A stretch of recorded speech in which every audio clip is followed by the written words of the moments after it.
What is up, my friends? It is Wednesday evening and you are very welcome along to today's Anfield Agenda Transfer News Roundup. Of course, I'm going to speak about the Alexander Isak situation. We're also going to discuss Luis Diaz as he completes his move to Bayern Munich from Liverpool. We'll have a little bit on young Rio and the Reds' performance this morning, which, yes, I was asleep for and I was too lazy to get up for, but I hope you forgive me for that one. We'll also talk about some other possibilities that are moving in this transfer window, but mainly it's going to be focusing on the contract agreement between Liverpool and Alexander Isak. So that and lots more to come over the next few minutes, but you know I'm going to do my bit. I need you to do yours. Do let me know your thoughts in the comment section. Drop a like on the video if you enjoy it. And again, I hope to see you tonight at 8:45 for the late night agenda. Right, let's start off with Luis Diaz, because I want to say a sincere thank you to Luis Diaz for his time at the football club, for everything he helped us achieve when he was here as a Liverpool player as well. I think, like I've mentioned on the live streams, this was a deal that none of us wanted to see LUCHO go, but again, it was understandable from the club's perspective because it's a deal that seems to work for everybody. Bayern Munich get the stellar signing that they were looking for.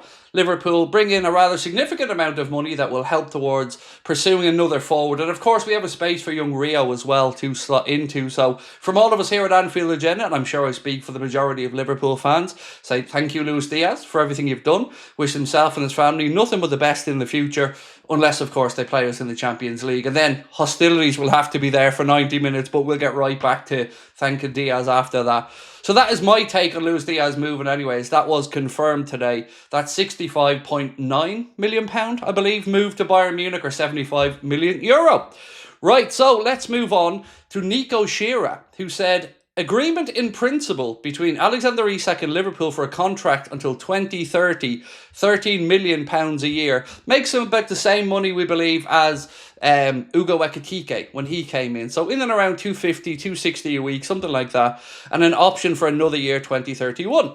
The striker wants to join Liverpool and is pushing to leave Newcastle. Reds are set to submit a new bid to try to sign the Swedish, who is their main target. Now look, like I said before, I know that Liverpool are preparing a bid somewhere between 120 and 130. It's pretty much common knowledge at this point, to be honest with you. But when exactly that bid is lodged? Well, like I've said many times, it's going to have to be after Newcastle reach an agreement for one of their principal striker targets, whether that's Benjamin Šeško, whether that is maybe somebody like Nicholas Jackson. We'll have to wait and see. From my side, it looks like United are pushing for Ollie Watkins, so maybe that's more palatable to them than going for Šeško, who will be a lot more money, so could have a free run there for Newcastle. Right, Beth Lindup of ESPN has said Liverpool could now formalise their interest in Newcastle striker Alexander Isak, whose availability Arne Slot side inquired about earlier this month. Fabrizio Romano, speaking about Alexander Isak and Malik Fofana, said, could Liverpool look to hijack Everton's deal for Fofana? He said, Liverpool's priority now is Isak, absolutely. Fofana has been discussed internally since June, but no talks or bid so far. Right, The Athletic have said, the news that Isac wishes to explore opportunities away from Newcastle this summer is likely to see Liverpool redouble their efforts to land the Swedish international. Now we've got Chris Waugh and George Colkin, who both said the Athletic has talked to a multitude of individuals regarding Isac over the past few weeks or so, granting them anonymity to speak freely. Many of those conversations point to Isac eventually leaving Tyneside and joining Liverpool, but it is not a done deal. It is not a fact. It does look, from my side of this, that it will happen. It may be something that Newcastle drag out to later in the window, but we do think it will happen. Right, let's talk about young Rio, who of course scored a wonderful goal today. I did watch the game when I got up after my 40 wink, shall we say. I did get up and watch the game. Rio's goal was absolutely top-notch as well. Lovely dribble from Justice. He picked the ball just inside the Yokohama Marinos half, ran to the edge of the box, drifted across and tucked it into the far corner. And what really stuck out to me was Mohamed Salah and Virgil van Dijk all beaming smiles like proud senior squad members on the bench. So speaking after it, this is what Rio said. I truly believe I can win a Ballon d'Or one day. I want to be regarded as one of the best players to ever play football and be a legend of the game. Love it. Love the optimism, Rio. And unlike Real Madrid's right back, you actually have a chance, fella. Right, let's talk about Melissa Reddy. I think it was always the plan for Liverpool to have Ekitike and Isac in an ideal world. Now, somebody asked me this very question the other night on the stream. They said, do we think it would have been the plan anyway? And for what it's worth, I do think if they had have sold us Isac initially, we may have backed off for Ekitike, or Newcastle may have made that part of the negotiation. But Melissa Reddy said Arne Slot wanted both. Liverpool knew there would be this market opportunity because Isac made it clear to Newcastle that he wanted last season to be his final one at the club. And a lot of this is getting missed, by the way. Yes, everybody's talking about Newcastle holding all the cards, but there does seem to be a genuine frustration from Isac over broken promises. Now, again, Newcastle fans, I'm not inside your football club, I'm not inside your situation, but it does look as if there were a few things that didn't come to fruition for Isac, and maybe this has been festering for a little while. Right, so Bayern Munich CEO Max Eberl thanks Liverpool for being great negotiators. We'd like to thank Liverpool for what were fair and serious negotiations at all time. It must have been great from getting a masterclass from Richard Hughes. It must have been good. I mean, it's experience for Max Eberl, if nothing else, having the great Richard Hughes there, dealing with these and taking £65.9 million from Bayern. So, well done to everybody concerned. Melissa Reddy said, I actually think Ekitike, when you look at the profile and strengths, very much fit what Arne Slot wants from his wingers, and he sees him as a perfect replacement for Luis Diaz. So talking about Ekitike there, drifting into the left-hand side, which is again a topic that keeps coming up when we discuss Liverpool's forward options. So Rio Nyamoha admits Raheem Sterling has been helping him develop.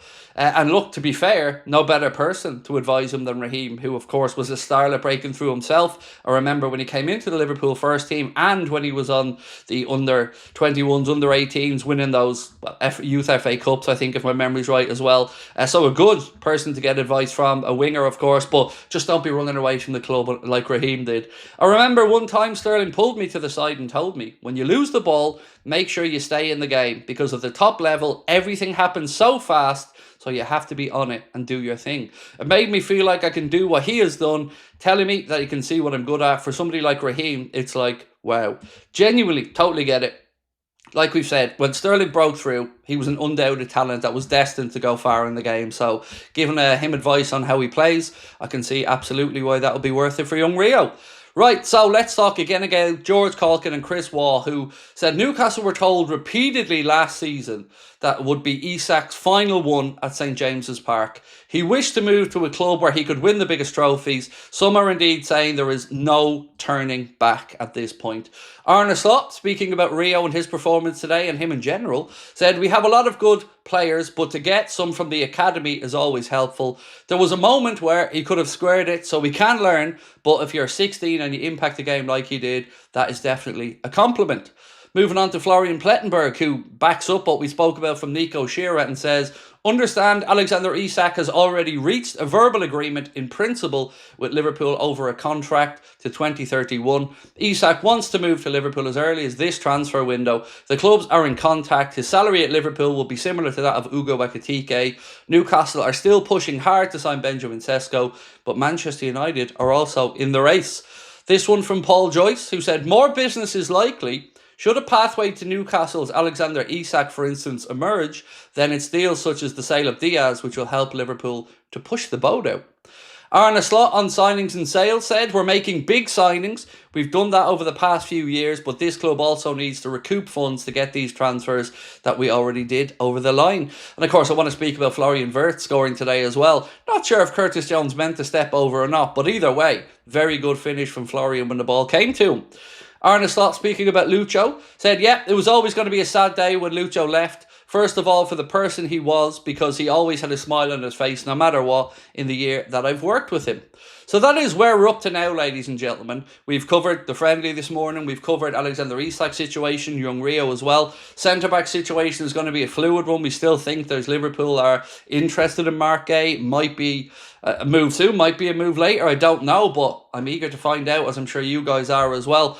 Interesting as well. there is talk of Sunderland looking to bring in Mark Q. Is that his name? From Chelsea, the young striker. And I just wonder if if that happens and they get him in on loan, would that block off perhaps the idea of Jayden Danns, who was floated as going to Sunderland as a loan option. So keep an eye on the situation. If it develops, of course, we'll let you know about it. But tonight, ladies and gentlemen, I'll be back 8:45 for the late night agenda. We'll discuss the game, we'll discuss the transfers and anything else that you'd like to go through. Don't forget as well, if you haven't signed up to our WhatsApp channel, scan the QR code that is on the screen there now, or in the bottom right hand corner of the larger image on the screen, the green one right there in the bottom corner. Right folks, much love to you all. Thank you for your attention, thank you for your time as always, and we will catch up tonight at 8:45. Much love.